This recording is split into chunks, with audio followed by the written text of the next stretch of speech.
twongeye kubasuhuza rero abakurikiye Frame 24 TV. Ni TV yacu ikorera kuri YouTube. Nkuko mubimenyereye umunsi ku munsi tubazanira ibintu by'ingirakamaro bigiraho bibavana bikajyana aho bibageza. Uyu munsi rero twasuye umwe mu basore basa nkaho bafite inshingano zikomeye kuko ari mu burezi asa nkaho ari guteza imbere uburezi afatanya n'igihugu cye kugira ngo igihugu cye kigire uburezi bufite ireme. Reka atangire abibwira muri rusange. Murakoze. Ko mubizi ubushize twaraganiriye, amazina ni yayandi rwose, Mfura ya Thierry. Bushize badusuye mu rugo, turacyabonana cyane na n'ubu turi kumwe mu kazi. Ni hahandi n'ubundi twababwiye Gikondo kuri Kaza building ko turi gukora muri no minsi. Kugira ngo abadukurikiye wenda barusheho kwibuka neza, uyu munsi twagusanze muri Smile Education, Build Your Knowledge. Wakongera ukabibutsa Smile ni icyo ubundi? Ni ukuvuga ngo ibintu byo dukora ni scholarship, tukabashakira scholarship, tukaba making sure ko umunyeshuri abona adresse ayiga ahantu agakomeza profession ye kandi mu buryo bushimishije cyane. Byose uko twabivuze ni famille, tuzagira bond, ntabwo birangirira aha ngaha. Umunyeshuri dukorera, by the way, ni tufite intake muri September, intake China, USA na Canada. Option ari nuza nani bachelor, PhD na masters. Izo zose tukazikora rero.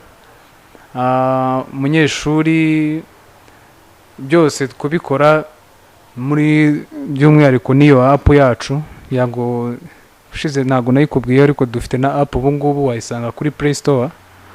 Tuzagenda tubaha amalink abakunzi bacu ba 24 TV The Frame, tubaha link bazayishaka, tuzabaha details byose. Urumva byose byaje mu kintu kimwe nakwita ko ari Smile. Smile rero ubusanzwe magambo y'icyongereza Smile ya no having fun, uri free, wishimye. Bega twese tubikora tubikunze kandi mu buryo bunogeye, ku buryo n'uwo service duzihaye agenda yishimye. Komeje ku kintu cya app, ariko abadukurikiye wenda benshi bari kumva ari nk'ibintu by'ibitangaza, ariko twabagereyeyo. Reka atubwire, adusobanurire iyo app ukuntu ikora. Ushobora kumva ngo ni app, wenda ukumva se hari app nyinshi zo kuguriraho ibintu, izo gukoresha wenda mu matelefone uhaha, ariko sinzi wenda Smile Education ifite wenda umwihariko kuri app yayo. Yadusobanurira kugira ngo n'abadukurikiye barusheho kumenya uko iyi app ikora, barusheho kumenya ese Smile Education nuwuhe mwihariko ifite ku bindi bigo wenda bishakira abandi ama scholarship, uko tuzi nyinshi wenda tutagiye kuvuga aha ngaha, ariko nk'umwihariko wenda urusha nk'izindi companies zishakira abandi banyeshuri bajya kwiga mu mahanga, ni nk'uwuhe? Wongera unabibutsa uko app ikora. Murakoze. App yacu ya Smile irakora kuri Play Store. Searching Smile app urayibona. Ni ukuvuga ngo byose tubikora muri famille, ni ukuvuga ngo ntabwo uzaza ngo tugusubize inyuma. twe dutanga full scholarship, nizo dufite nyinshi by the way. Full scholarship zirahari. Ndakeka ko hariwo mwihariko dufite, abantu bafite full scholarship bazitanga akekane bakeya ku buryo buri gratuit. Zirahari September intake. Those guys very interested, yeah, let me know, babukingira amasiti rwose naribi birakorwa kandi bikorwa nk'akazi, tubikorwa tubikunze. Dufite aba agent hanze, dufite channels nyinshi cyane, yeah. Abo bantu rero akenshi baba ari abanyeshuri twakoreye, ntabwo ari uwo tuzahura ngo dukorane contract runaka, no. Wa munyeshuri n'ubundi dukoranye uri muri system ukoresha app, abona details zose. D'abord reka ngaruke kuri app yacu dukoresha. Ifitemo features live streaming, nkino ndabona ni Instagram irayifise, ama video call, na private message razifite. Urabona features, donc features za Instagram, features za Facebook, features za WhatsApp, ifite nuza, ifite base yose irabikoresha. Urumva yaba ari 3 in 1, niko navuga amagambo make. Izo zose rero mwakusanzwe mukoresha twabazaniye made in Rwanda, by'umwihariko ni yacu. Ikindi kandi vuba ngaha mu buryo bwa online payment shopping, turaza ku updatingamo features nazo biraza gukunda, ariko bari basanzwe bayikoresha bongera ngo murabizi, mwabiri musanzwe mubibona uburyo twari dusanzwe dukoramo. Murakoze. Wenda tugarutse ku kazi kanyu ka buri munsi, ubona ko hari bagira amakenga bakavuga ati se ko Smile Education ntago wenda ifite izina rirerire cyangwa se ntago ifite izina rikomeye cyane, ariko ni nk'iziye mpungenge abamara. Hari abashaka kuvuga ati wenda dushobora kugendayo, bijya bibaho, dushobora kugenda twa booking imyanya yacu, twatanga amafaranga yacu, ugasanga wenda ibintu byacu ntibikunze. Ni nk'iziye mpungenge wenda ushobora kubamara ukababwira ati muri Smile kabisa muratekanye, dufite naho dukorera, dufite ibyo dushingiraho kugira ngo izina ryacu rikomere. Murakoze. Record yacu ndakeka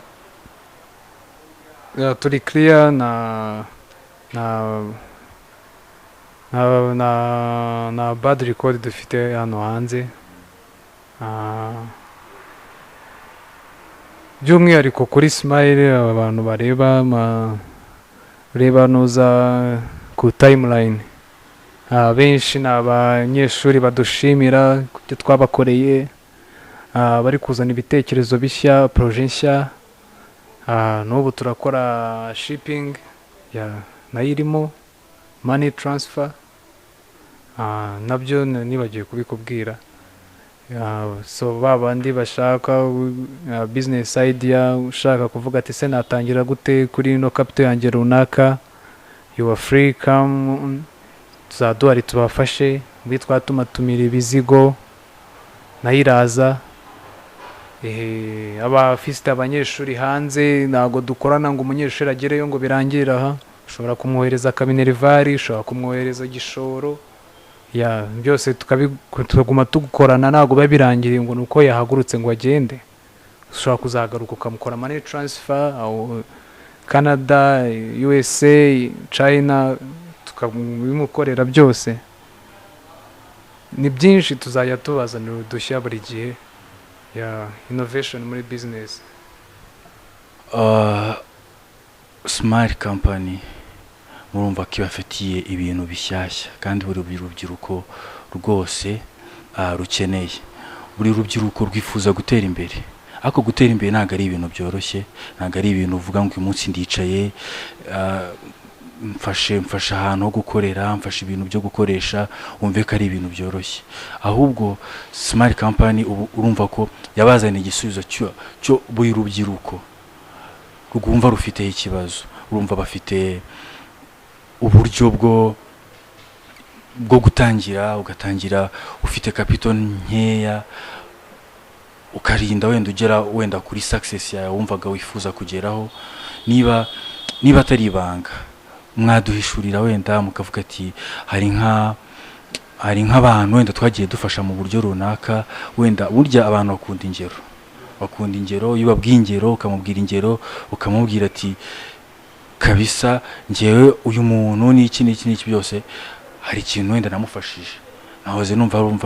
Nahoze numva bavuga ngo hari abafite za galeri, hari abafite n'ibindi bikorwa byinshi bigiye bitandukanye, wenda wabaha nk'ingero kugira ngo nabo bafungukire imitima yabo, bayifungukire kuri smart company.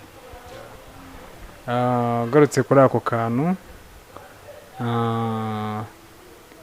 twari dufite groupe ya WhatsApp. Urugero hari umuntu uba ushaka wenda ari down hari training tubaha ya Chinese languages, turaba updatinga, dukunze gukora muri weekend. English dukunze gukora ku wa kane, n'ibyo turabibakorera kandi for free, cyane cyane kuba applicant twakoranye dossier twatangiranye. Mwumva ko the smart company ntabwo ari ikintu cyoroheje. Niba warifuje wenda kwiga Igishinwa, ukiga Igishinwa ku buryo butakugoye, ukiga Icyongereza ku buryo butakugoye, hari benshi mu byifuza. Wabwira nk'abantu wenda ese the smart company nk'urugero utubwiye ko ari for free, hari igihe umuntu agira n'amakenga akavuga ati ibintu bari for free nta mbaraga bifite. Ese abarimu mufite wenda bari kuri level yo kumva ko igihe wenda yigishije umunyeshuri ashobora gusohoka afite ya level yumvishe aje gushaka muri the smart company? Ntabwo ari ukuvuga wenda ngo for free, hari n'igihe abantu bashobora kuhita babipinga, ariko niba ari for free ushobora kwiyumvisha ko ari ibintu bidafite ingufu. Ni nk'izihe mpungenge wamara nk'umuntu wenda uri kutureba kano kanya akavuga ati nawe ndumva nifuza kwiga icyo Gishinwa, kuko wenda hari benshi babura ubwo buryo bwo kugira ngo yige icyo Gishinwa. Iyi porogaramu rero ukuntu tuyikora, navuga ngo kenshi biri included cyane ku bakiriya, wa wundi tuba twaratangiye dosiye ye akazajya afite package. Ariko hari n'undi bitazagutungura, n'undi uzumva ino interview akavuga ati bro nanjye nshaka training, nanjye bizakunda wenda sindi ready ukuntu, ariko nshobora kuba ndi update bikiri loki ukuntu, ariko mvuga ati anytime runaka nanjye nshobora kugenda. Niyo mpamvu kuba ari for free nyine ntabwo ni kuvuga ngo ni gift nyine duha ubonetse wese, ariko nyine ku muntu ufite icyo ashaka, kuvuga ati se Chinese language urayiga ngo bizagufasha iki? Urugero ugiye muri business ushaka kujyayo, ariko akenshi bitewe na programme turimo, abo bantu bashaka kugenda bafite package nibo ubona still bibareba cyane, abagomba n'ubundi still kwi-updatinga kuri ayo masomo yose, akagenda twamuhaye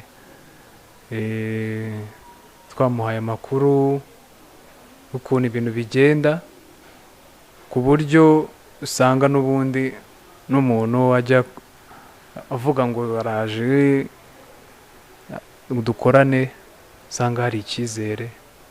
Kandi uko nahoze mbikubwira birangira yishimye. Hari benshi muzajya mubibona, ndakeka abantu bakoresha Smile barabizi, hariho témoignage, barimo amaposti ba streaminga ya niyo monde yacu tuba twibereyemo cyane cyane. Ya akenshi abanyeshuri twakoreye, abanyeshuri turi muri famiye imwe. Ya ndagira ngo app ni ya indi ni Smile app kuri Play Store. Ya ukomeje kubwira wenda abadukurikiye ikintu cyitwa famiye, hariho abatabashije kugisobanukirwa nkuko tukubona aha ngaha, hari n'abandi wenda twahasanze, ariko famiye kuri wowe wakomeje kwibandaho cyane bishatse gusobanura iki? Ni ukuvuga ko ari icyizere uri guha abakiriya bawe kugira ngo bamenye ko wenda ibintu utabikora wenyine, kuko wenda bashobora kuza ari benshi n'urugero bakaba badashobora kubona serivisi nk'uko babyifuza, ariko wenda ushobora kubamara impungenge ukavuga ati impamvu nandi kuvuga famiye nk'uko tubikora nka famiye, mfite abo dukorana baza tukicara hamwe tukajya inama n'ukuntu uburyo tugomba kwakira abantu bacu. Still no kuvuga ngo nakomejeho icyo kintu kwita famiye, ya ni nka family, abantu turi muri system imwe. Nakunze kubikoresha cyane nk'urugero, urabona nka boarding abantu cyane twayizemo turabizi. Urabona hari ukuntu mwabaga mufite, hari icyo habaga nka crew, abantu bakagira ama crew. Ni urugero, iyo ntabwo nahita nka famiye, kuko crew abantu bahurira mu byinshi, mu struggle, mu mahaso, hakaza kuvukamo n'utundi tuntu tudega ibiki, ariko hari abantu hari abagira groupe. Urugero nka twe hano nigaga, nize kuri petit seminaire, twagiraga ba charismatique, hari Region Maria, hari n'izindi groupe d'action catholique. Njye nari umuskuti, ariko hari igihe najyagamo, hari igihe nigeze kugira igihe nkunda gusenga cyane. Giraga igihe nkakunda gusenga cyane, turi aba charismatique. Iyo moment nje yambareye nka famiye kuri njyewe, kuko abantu twakoranaga twageze aho turabasha ku-expressa emotions zanjye, feelings, uko ibintu ndi kubyumva muri icyo gihe. Abavandimwe bamba hafi, by'umwihariko bakarenzaho n'iyo nkunga y'isengesho. Ibintu uko nabonye nta family irenze iyo ngiyo, bitewe n'agaciro wabihaye na attention runaka. Nubyo nashaka kugira ngo se nk'uhuza n'ibi ngibi nakubwiraga bya Smile, ni ukuvuga ngo uwo muntu badukoreye aferi irarangiye, ntabwo bibi ibintu tuvuga ngo birangiye gutya, kuko ntabwo ari consultancy gusa. Wapi hari n'undi muntu waje ambwira ati se dukorane contract, jewe tute turangizanya. Ndabizi abantu mukora ibintu by'ama scholarship akenshi bikunze kurangira, mbega umuntu agahita yiciraho n'undi agacaho. Wapi those guys babimenye n'undi turapplyinga, ntago tugiye guhurira muri iyo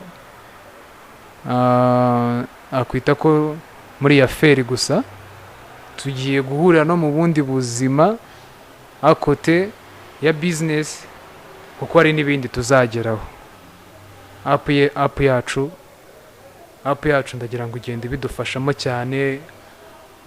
Amasomo menshi tugenda duhabwa na bakuru bacu, n'inama nyinshi cyane, n'ibitekerezo byanyu biba bikenewe.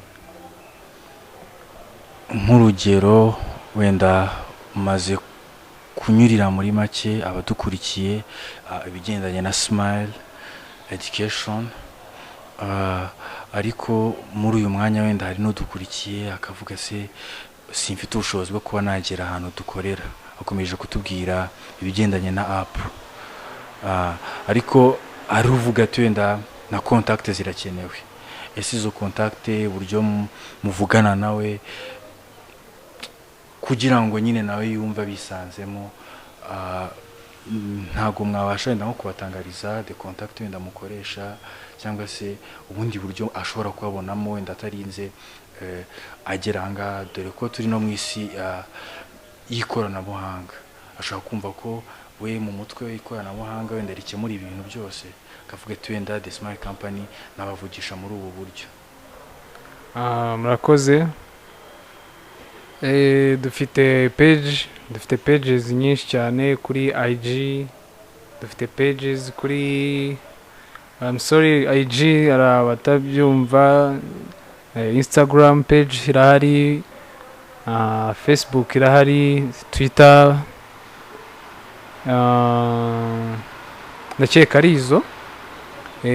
ari izo turazifite zose. Ni Smile Education nk'uko byanditse, spelling niyi batabizi babibone, Smile Education page basacinga niyo ngiyo uzahita ubona.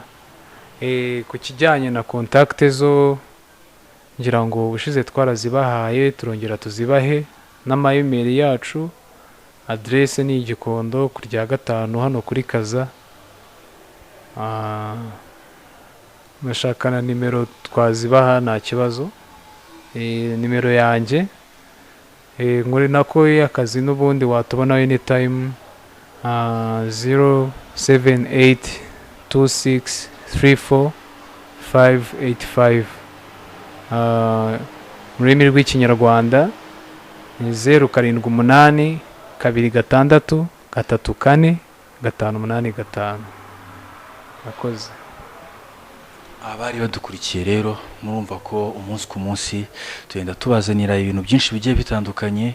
N'uyu munsi murumva ko tutapfushije umwanya wacu ubusa, twabasuriye bamwe mu bakora mu bintu benshi babifuza kumenya uburyo bikora.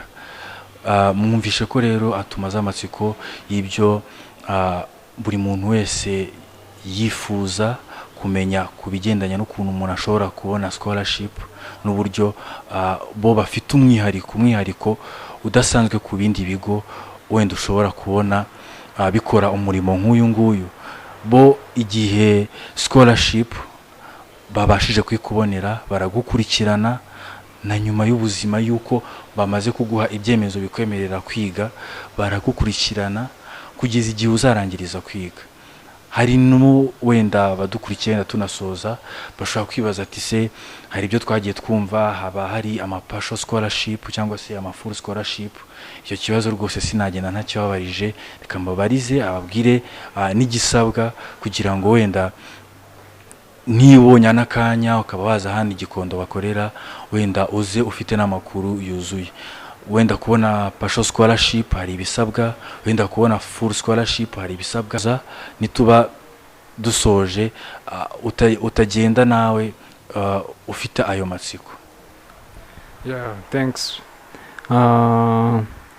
Kijyanye na scholarship, partial zirahari, ariko akenshi dukunze guhura n'abantu babizi baza bishakira full rwose. Mumbabarire ninazajya mbibakorera uko mwibyifuza, mujye mumenya ko ari ikibazo cy'amanota. Nta manota rwose akenshi bigereye bikanga, ariko ibigo biba bihari.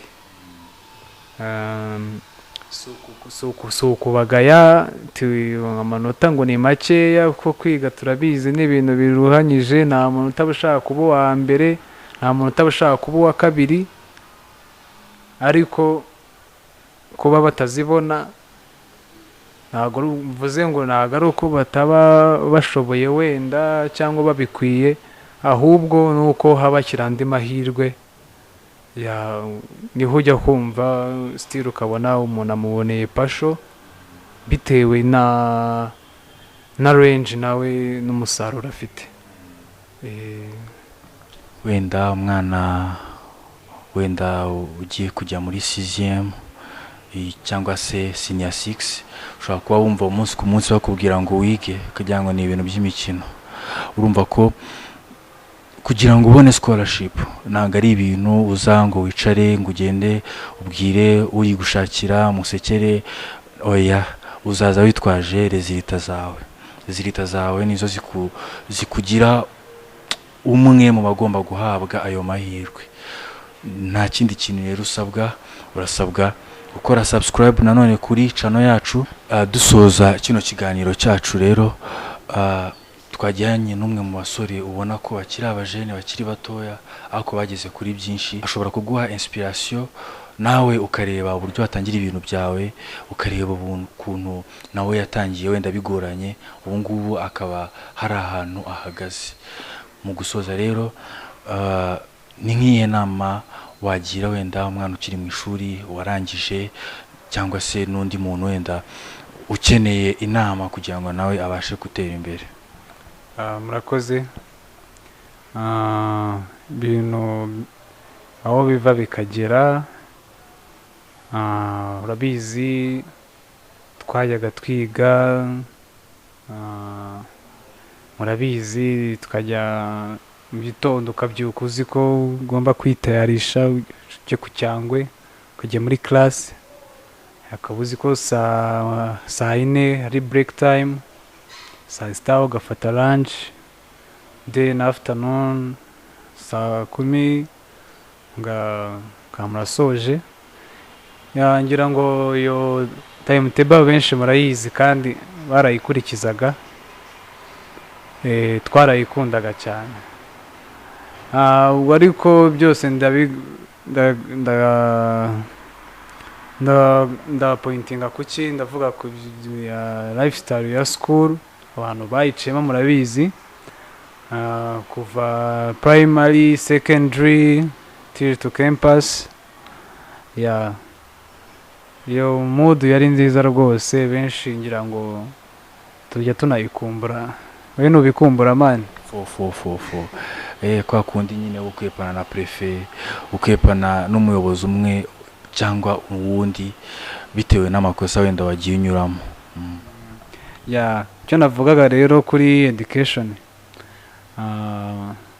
bantu mushaka buildinga career zanyu, kugira profession muri domain runaka, feel at home. This is my education. Build your knowledge, and byose bikanyura mu buryo bunoze. So harimo discipline kwanza, akongera